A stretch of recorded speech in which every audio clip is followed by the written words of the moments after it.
ao lado dela. O Todo-Poderoso Senhor conhece suas obras singelas. Ele vê seu esforço e trabalho, sofrimento e paciência dela.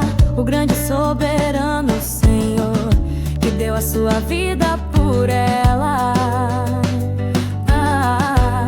Defensora da santa palavra, desbarata os oponentes dela, minando toda a maldade e a mentira do meio dela. Mais uma coisa diz ter o Senhor para dizer a sua amada e bela: retorna seu primeiro amor para minha alegria ser completa.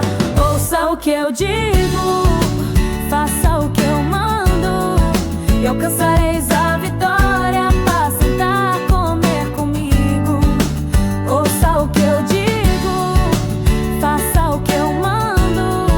Alcançareis a vitória para sentar, comer comigo na casa eterna do Pai.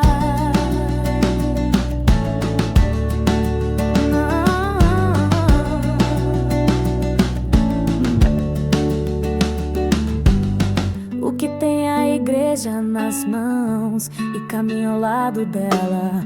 O Todo-Poderoso Senhor conhece suas obras singelas. Ele vê seu esforço e trabalho, sofrimento e paciência dela. O grande soberano Senhor que deu a sua vida por ela. Defensora da santa palavra, desbarata os oponentes dela.